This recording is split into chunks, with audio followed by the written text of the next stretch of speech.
Welcome back to the Business of Aesthetics podcast. I'm your host, Don Adeesha. Every aesthetic practice owner is currently asking the same question. How do I add wellness and longevity to my menu? We know the demand is there. Patients want weight loss, but they also want hormone balancing and they want to feel as good as they look. But trying to build a medical wellness division from scratch is an operational nightmare. You have to write protocols, hire the staff, and figure out how to sell something that isn't a syringe. To help us solve that, we are joined by Carmen Stansbury. Carmen is a double board certified nurse practitioner and the founder of Advanced Practice. She has built a multi seven figure business by doing something very smart. She builds the clinical programs for you. She allows practices to white label her proprietary protocols for metabolic health, HRT, and gut health, giving them a turnkey way to enter the longevity market. Today, we are discussing the business of health optimization. We are talking about why you should stop selling individual appointments and start selling transformational programs instead. How to use white label IP to speed up your growth, and how to brand your medical services so they feel like a luxury lifestyle product. This episode is brought to you by Echo Marketing, the digital growth partner behind this podcast and a trusted resource for aesthetic practices looking to dominate their local markets. With that being said, Carmen, welcome to the show. Thank you so much for having me back on the podcast. I'm really excited. Feel like a lot of this field has evolved, and that intro that you just gave kind of summed it up really, really well. The struggles that practice owners have when they're trying to bring on wellness, longevity, or just health optimization. The market is ripe for it. So I'm excited to dive into this conversation. Right. So, Carmen, my first question to you is the traditional fee for service model in aesthetics is becoming harder to scale because it relies entirely on the provider trading time for money. How do you structure an outcome-based longevity program such as a metabolic reset to generate consistent revenue without requiring the owner to be in the room for every single visit? I think that has a lot of layers to it. So first I'll start when we look at bringing on a wellness service. So say, like you just mentioned, weight loss, GLPs are all the rage right now. And when we think about outcome-based programming, there are a few different things, right? First, we have to actually be able to deliver high value care around this product. And so GLPs, peptides, all these things have become very commoditized. But a lot of what's missing in these commoditized businesses are the actual care attached to it. So if we're going to bring this on in a practice, we have to think about how are we actually going to deliver the care? What is it going to look like? How are we going to provide this personalized service that we're asking people to give us cash for? Then, how are we going to actually give them all the information needed without sitting there doing all this one-to-one support, one-to-one teaching, training our staff? And then there's the operating piece of it. How do we operationalize this new service? And how do we put things in place that, one, eliminate some of the decision fatigue that we have when we're making these clinical decisions? How do we deploy our different staff in our practice to do it? And how do we use pre-built systems? Like, for example, when I first started my med spa, I was actually offering metabolic health optimization and HRT. And I remember the day I logged into the EHR and there was nothing there. I had to build everything from the assessment. What HPI questions do I want to ask? What diagnoses do I want to include? And then just the pharmacy formulary that I had to build so that when I click the drop down, I'm able to just choose the medication that I know I want to order and that I order all the time. So without rambling too much, that is kind of what people are up against when they are starting to add these services. Okay. And you just mentioned over there, we are trying to deliver high value care for commoditized services. What does high value care really look like? What is the difference? Yeah, so the difference is if you, for example, commoditized medicine is you can log into a lot of online platforms now. I'm not going to call them out by name and go through a few questions. They gather the information and then they send you the medication you want. So, for example, if you want to get on semaglutide, peptide for weight loss, you can easily go online and grab that medication. And it makes it challenging for the consumer, in my Mhm. opinion, to get really good care. And so the difference is when you're looking at high value care, that is someone looking at your personal medical history, your goals, your desires, and your everything else that goes into metabolic health optimization and longevity. So, for example, if someone could go on and order semaglutide from the internet, or if they Mm. come in and see me, I'm also going to be looking at their hormones, their inflammation, their gut health, and all of these other things that go Mhm. into metabolic optimization.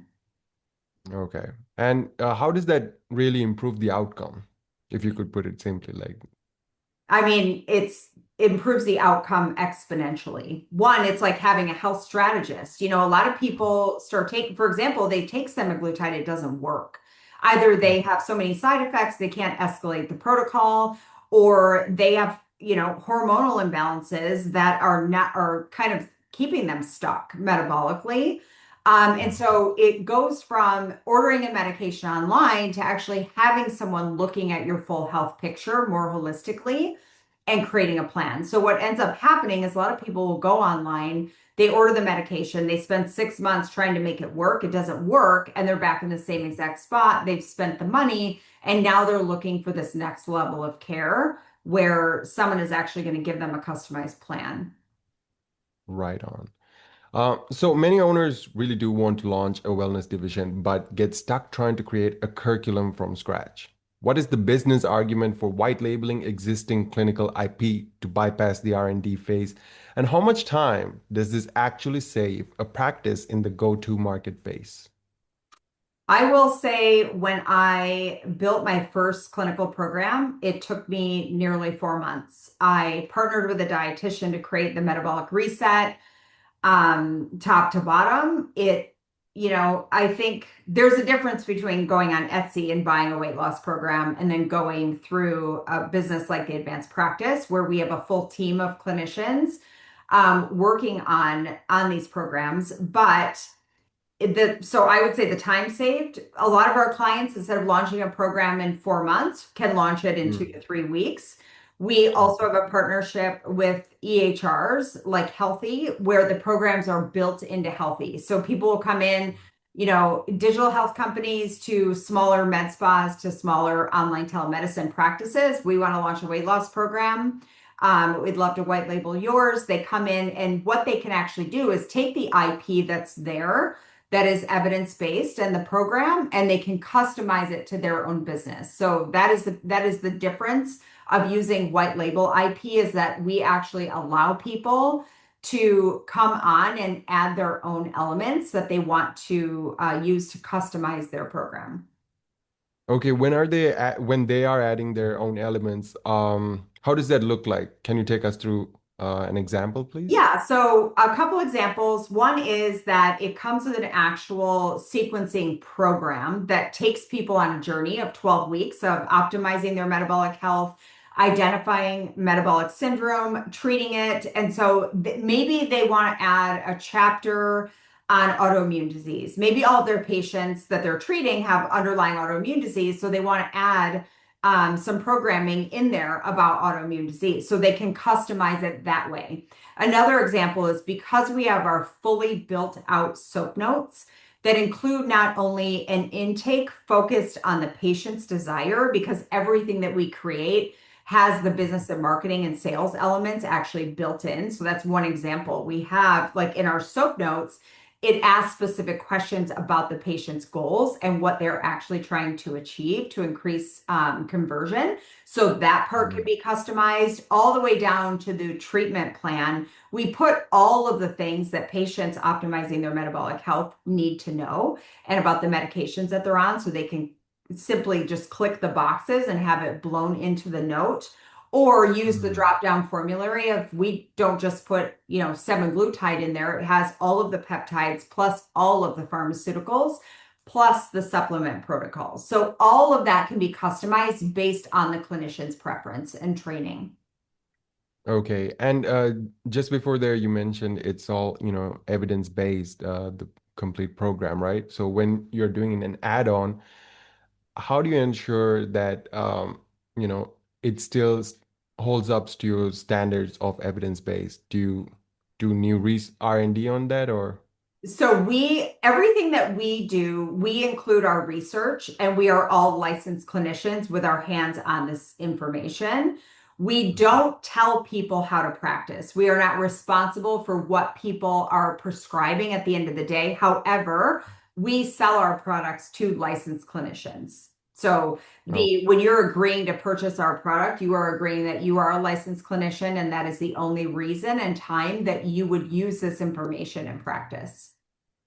got you. Yeah. And you mentioned the SOP notes having even considered the business aspect of it. So truly, um, now I'm understanding why you call it turnkey. But can you take us through perhaps like when there is an intake of a patient, like you mentioned, and just give us an example of how that looks like and how, their answers could shape the journey they will So, take. for example, and this is kind of getting into how I structure my intakes and consults when I'm sitting with a patient. And I think Mhm. that a lot of clinicians get wrapped up in this need to overeducate during a consult. They're telling them in 20 years you're gonna, have osteoporosis, as if that's going to motivate them to want to start hormone therapy.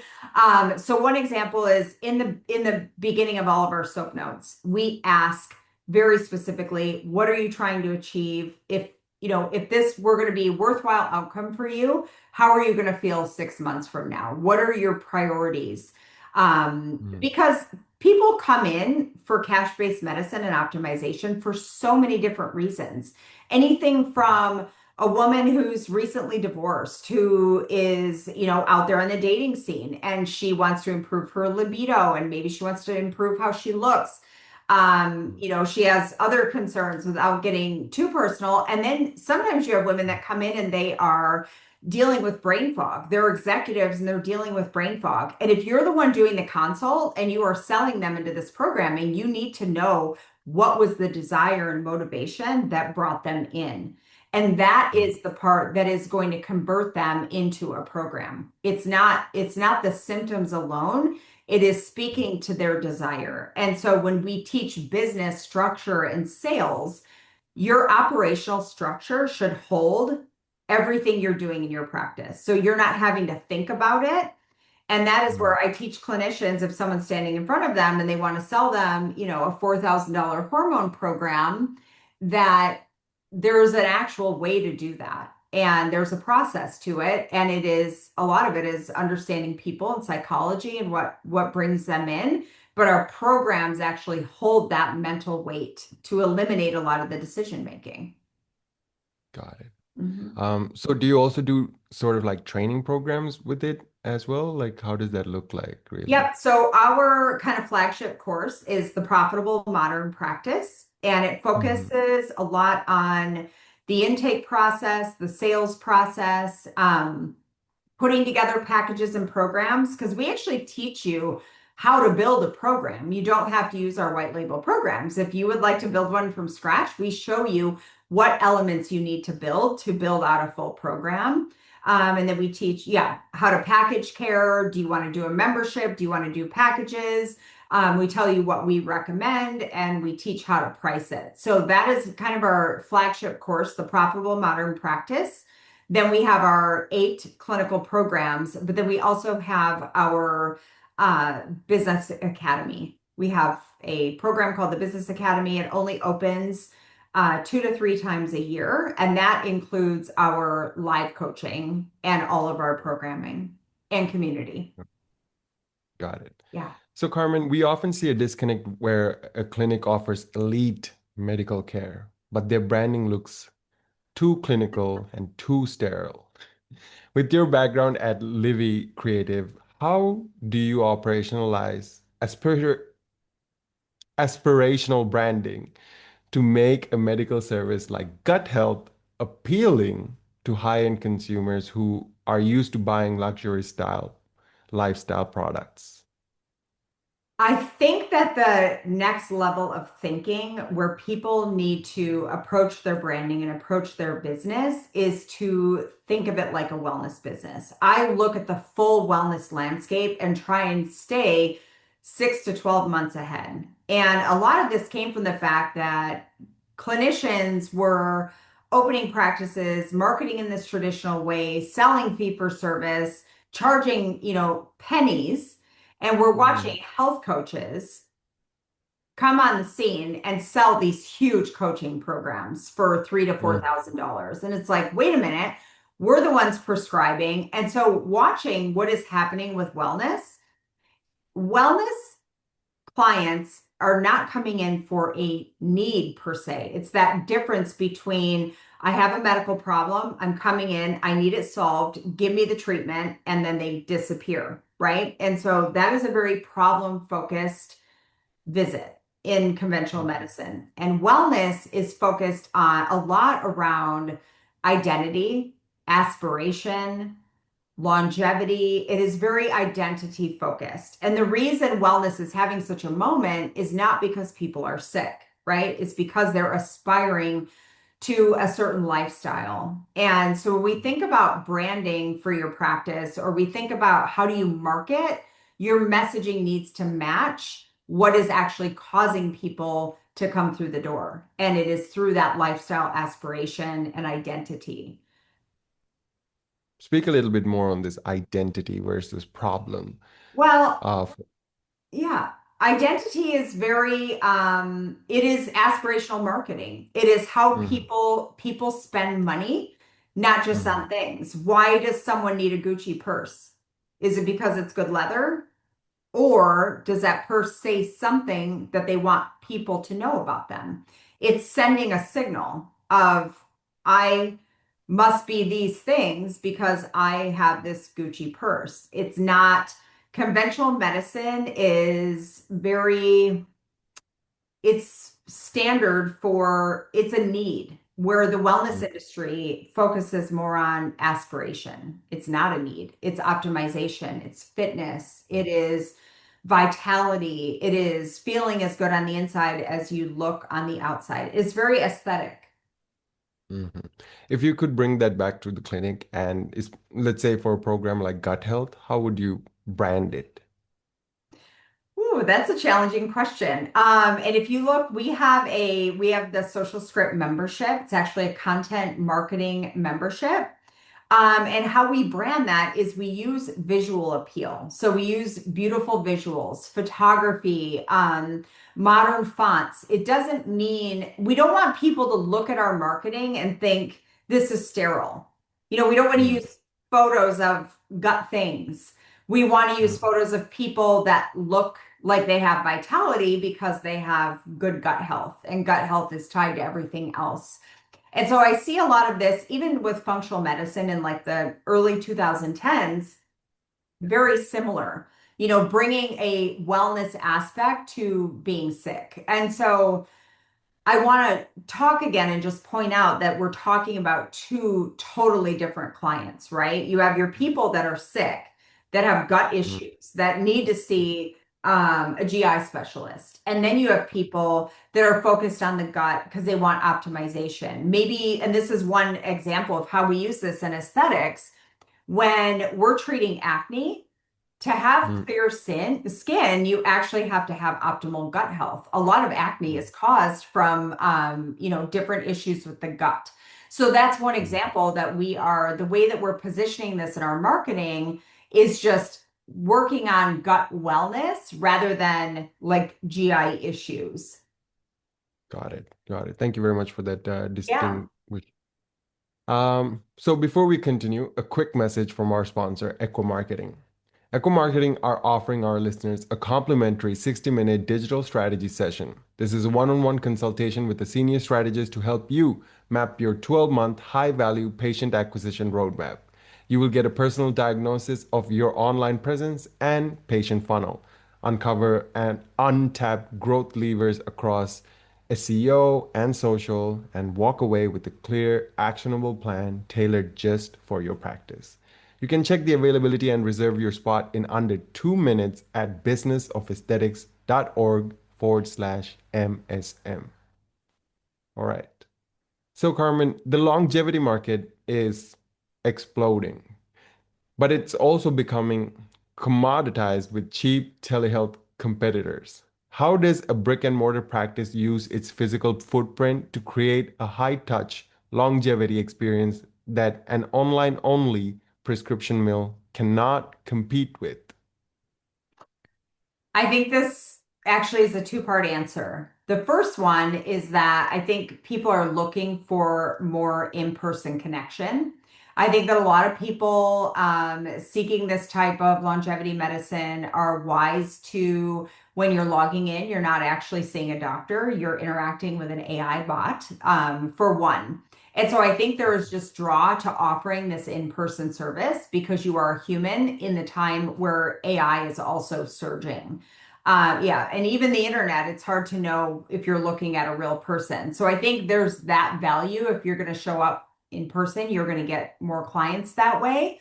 The next is thinking about the things that people need to come in for, that you actually need to have hands on. So things that come to mind are hair restoration procedures, medical aesthetics, red light therapy, VO2 max. Maybe you're doing the in-body scan, and so you're looking at actual body composition. These are the things where digital health and commoditization does fast really well. You know, they do it fast, they do it cheap, but there are so many opportunities for in person. The other thing is group. I have a lot of clients actually that are gym owners that I do consulting for that are adding that wellness element inside of their gym space, you know, utilizing how many things can we offer. There's a place actually right near my house doing, they do sauna, red light therapy, cold plunge, and then they have different things within that space that you can utilize, and they sell a membership. And then they have one room where they're offering medical care. That's really interesting. Yeah. Are there any other spaces that you have seen aesthetic practices align with, similar to gyms, like You that? know, I think that we see some partnerships. So think Pilates studios, yoga studios, gyms. I think, you know, we have in the news even Equinox and Lifetime Fitness adding longevity programming inside the gym. I think we're just seeing Mm, a big explosion of these third spaces that mm, where people want to gather. And I, you know, can't help but notice it's coming at a time where people want to be around other people. You know, people are moving offline. So as we think about designing these different businesses and how creative we can be in how do we bring people together, create community around wellness. You know, wellness is the new bar. People aren't even drinking anymore. They don't go out to the bar. They go out to mm. work out. They go out and do a fitness class. And so putting these things where people want to spend time and then offering that community element is huge. Wow. Okay. Um, yeah, that's really amazing viewpoint. How did you come across this? I'm curious. Like, how did you find this out? Seems like very niche knowledge. I do a lot of networking. And like I said at the beginning of the podcast, for my clients and my business, I try and stay really, really on top of what's next. What's coming next? What are we seeing? What are the patterns that are happening? What is the ripple effect from different things in AI? I network with a lot of digital health entrepreneurs, founders, private equity, you name it, I'm networking all over the place to Mm, advocate for, you know, our nurse practitioners, our doctors, our practice owners. How do we stay ahead of the game? How do we stay ahead of the curve? If they go mm, left, how are we going to go right? How are we going to continue to innovate? And then what are we seeing in the consumer patterns as well? mm, What are consumers doing? What are they buying? Where are they spending their money? Where are they showing up? And then, the final element of that is understanding why. And that's why I talk a lot about the consumer, what motivates them to buy, what motivates them to spend money. Why is this identity such a big deal? And what does it have to do with wellness? Um, Mhm. when it doesn't have anything to do with medicine at all. Are you building your programs around such identities? Because, a gym goer who will, go into an aesthetic practice is a bit of a different person compared to someone, like you said, that might have a problem right after their traumatic experience or whatnot, that they want to boost their confidence in. Are you basing these things around the identities?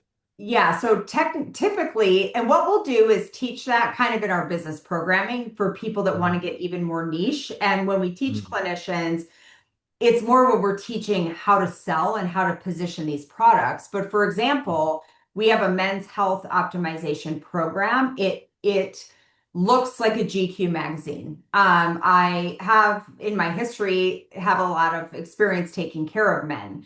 And so I know what motivates them in this kind of space, and it is a very, again, aspirational. They want to feel good in the gym. They want to feel good when they're having sex. They want to be confident when they go to work. And so knowing what is it that appeals to them? What are they going to say yes to? And how are we going to get those results where they feel like, okay, this person is like really helping me change my life?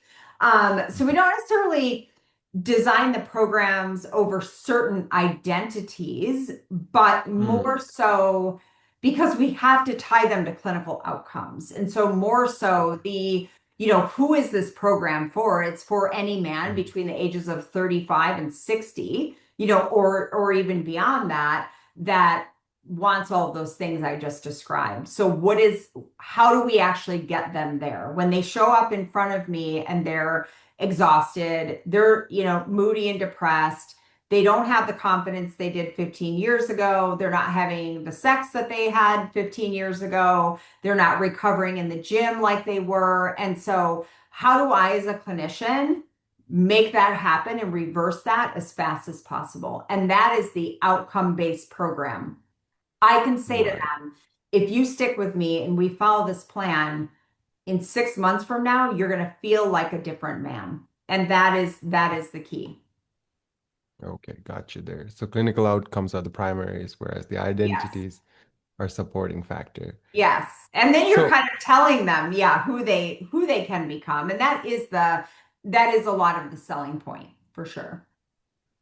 mhm. And now looking at the future of private practices, you talk about moving away from the hustle culture and towards ecosystems.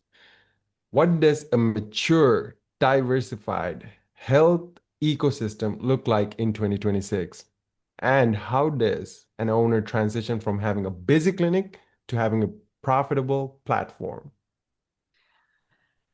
That's a loaded question. I think that I speak from experience when I come in contact with these practice owners. A lot of them, they have either been doing it, probably 60 to 70% of people that come to me already have a practice and they get to a certain amount of patients and they can't scale any further. They have no systems in place. And fee for service is a recipe for burnout because of the churn. And so, as a marketing company, churn will cost your business quite a bit. And so there are, when you're putting these different programs in place and the right structure and the right strategy and the right clinical strategy, the goal is that you are able to scale through Mhm. automation, using your different team members for all kinds of different things inside your practice, and then putting automations in place that keep your retention going.